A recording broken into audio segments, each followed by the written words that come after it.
Hi guys, Lightning Reviews here, and today we're going to continue to review the next arc of Dragon Ball Super's manga, the Future Trunks saga.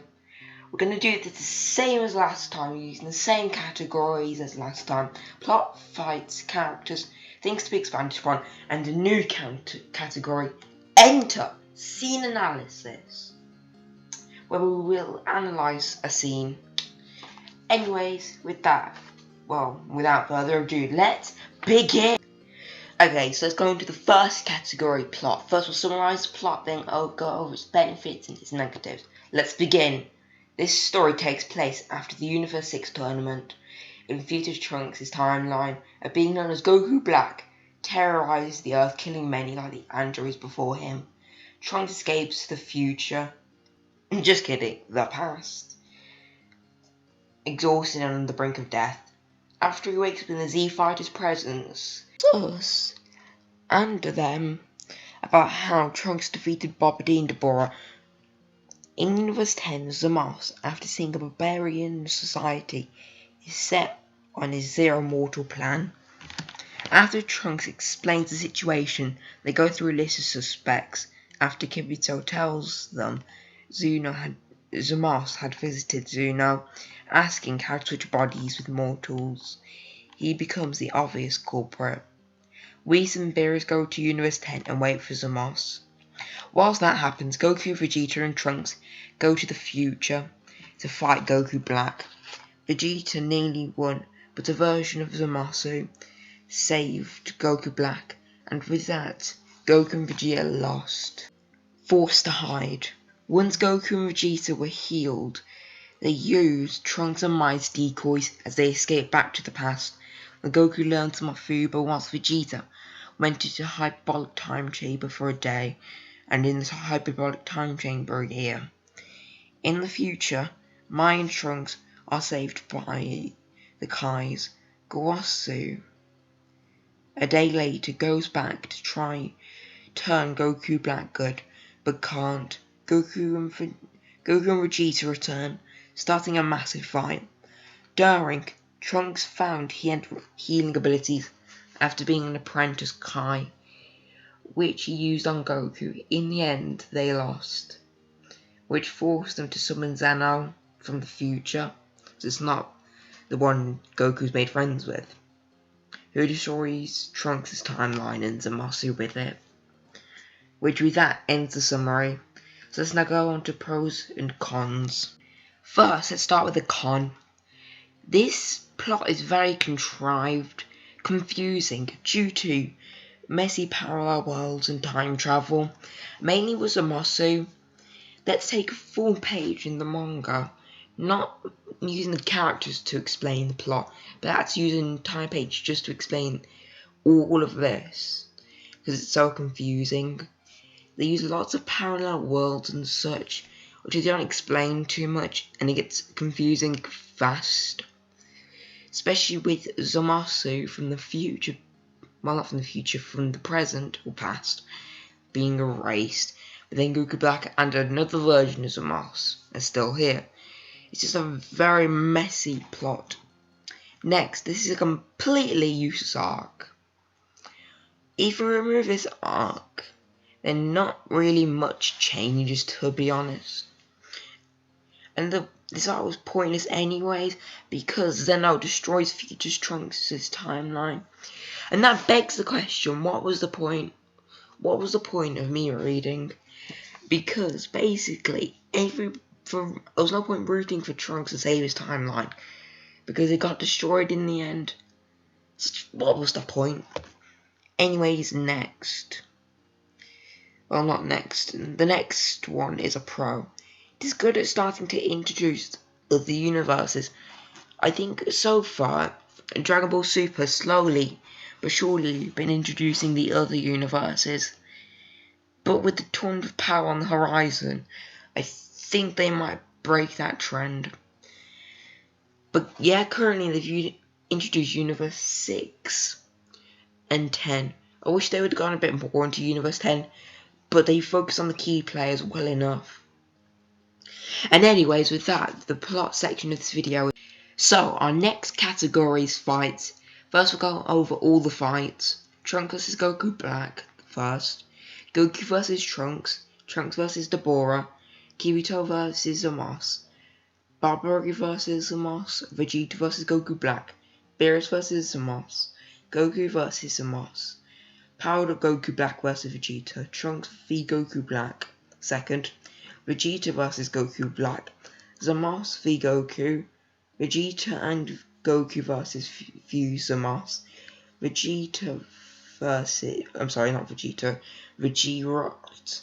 Worst name ever, but Vegirot versus Fuse Zamos. Everyone versus Fuse Zamos. And yeah, with that, that's all the fights. Now we'll go into each and analyse each. So first, let's start off with the first one, Trunks vs Goku Black. This shows Goku Black's power. It's a good intro to the arc. Plus, the way it cuts to the party puts in perspective the Trunks' timeline's horror, with all the destruction and carnage. Next, Goku vs Trunks. A good way of scaling Trunks and showing what current power level he is. Next, Trunks vs Deborah. This is a seriously interesting battle to see how Trunks would deal with this threat we already knew. And I think it was cool that they showed just this in the manga. Next, Kirito vs Zamos. A show of how future Zamos was able to kill future Kirito and Shin. I remember Shin. Anyways. Next, Barberry vs Zamos. A pretty decent way to set Zamos on his negative arc, showing how brutal of a society Barberry was even 1,000 years into the future. Next, Vegeta vs Goku Black. It was an enjoyable fight. There's not much else to say, but I also enjoyed how Vegeta at the start was styling on Goku Black. I don't know why, it's just very enjoyable to watch Vegeta style on people. Anyways, next, Beerus vs Zamos.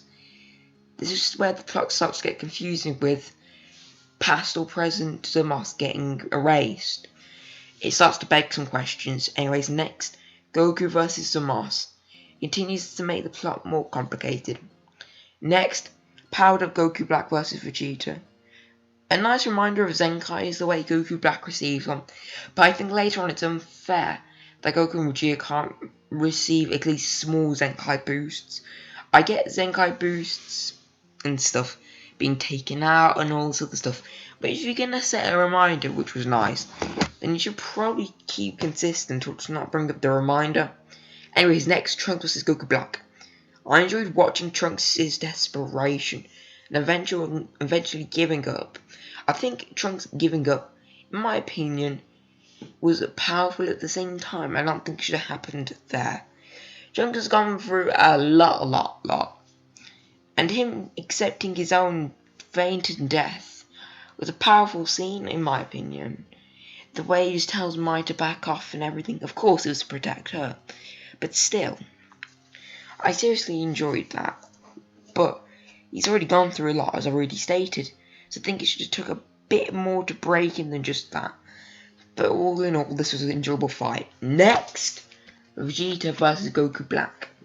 Vegeta's plan was tactile, smart, and fun to see. I sincerely enjoyed it. Zamos vs Goku.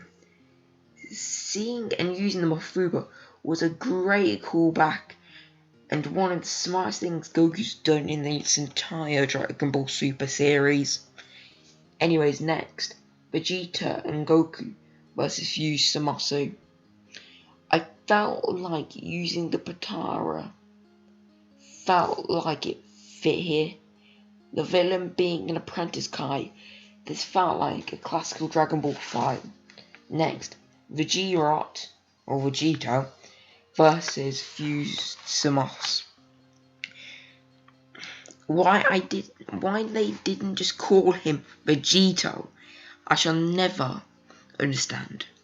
But other than that, it was a good fight and I enjoyed it. I just wish it lasts longer. And there wasn't enough snarky remarks from Vegirot. Anyways, next, everyone versus Zamasu. This was good. There's desperation and willpower and a final stand. This was great and invoked a lot of emotions out of me. But Zamos' cloning ability was weird. Or were they different timeline copies? It was way too confusing. And Zeno erasing Trunks' timeline made the arc completely pointless. Next, we'll move on to characters. Let's start with the new characters. Goku Black. I love Goku Black's design and the design of Super Saiyan Rose. But the way Goku Black was created was with parallel timelines was convoluted. Next character, a very important one, Zamos. I loved present Zamos. We see he has a lie which he believes, which we will see send him on his negative character arc. We also see this whilst he talks to Goss in his first scene, mainly with the statement, after seeing robbery, why not clean them up before it's too late? He then states, then what other options do we have? This shows he's both close-minded and reacts to mortals with violence and views them already as a virus. When Gowasu goes 1,000 years into the future and the race is still barbaric, Zamos' mindset was proved correct, setting him on his dark path. My point about his violence is constantly proven in Trunks' timeline with Zuno and with Barbary, but his big flaw is how convoluted his parallel timeline counterparts are. Goss himself isn't interesting, but his mental role is.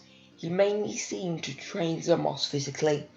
I think this because Goss states he's good at fighting, but his personality on the other hand, this makes it seem he develops Zamos' strength but not mind, since he has concerns about it as he mentioned, but hasn't started to sort it out. Then he uses the worst ways possible to explain his point, and left it up to chance. I think he's not a well-rounded mentor. Next, things to be expanded upon. Goku and Zeno's relationship, the tournament of power which will be, the other gods, the multiple other universes. Now, let's return back to characters, and use returning characters. Let's start off with Trunks. Trunks is faithfully adapted in my opinion. He's able to go through world-destroying events, and mentally is able to keep in there, like with the androids, and now Goku Black. I'll most likely do character profile on him. My fierce and tenacious. She's pretty similar to Bulma in my opinion, fighting superpowered beings even though she knows they're ahead of her. And now, after me taking a well-deserved break so my voice didn't break, let's go on to scene analysis. So we're going to analyse chapter 14. This scene takes place after the Universe 6 tournament. It shows us future Trunks' timeline, where a shadowy figure has destroyed his world. We also see Mai still alive. In the present, Goku and the gang have a party after the Universe 6 tournament. I love the constant cuts between the present and Trunks' timeline due to really emphasizing the horror of Trunks' timeline, as I have stated. They amazingly show what's happened in Trunks' timeline with just a couple of panels. It signals to the viewer what it is. Goku Black's reveal was also pretty neat. Anyways, with that is the end of the review. So the next review will begin finishing off Dragon Ball Super's review. Well, I mean it's not, because Dragon Ball Super is a continuing manga. So after the tournament of power, well then once the Mora arc comes out, I think we'll be able to do that next as a continuous one. When the Mora arc finishes and comes out in English, which I think it is finished, but the last volume hasn't come out in English yet, so I can't do the Mora arc. But when that does happen, we'll do the Mora arc. But after Turn to Power, we're going to Dragon Ball Z, baby. I've universally decided to go backwards. But we'll be reviewing Dragon Ball Z differently. For that, we'll probably only get like a video once a week if we're lucky. I'm joking. Yeah, I know I'm not. We'll be getting like one video a week since I've got other things on my plate and I want to do a really in-depth review of it. I'm not sure how this will affect the channel. Yeah, but I'll see what happens. Anyways, that's Lightning Reviews. That's a review of Future Trunks' timeline.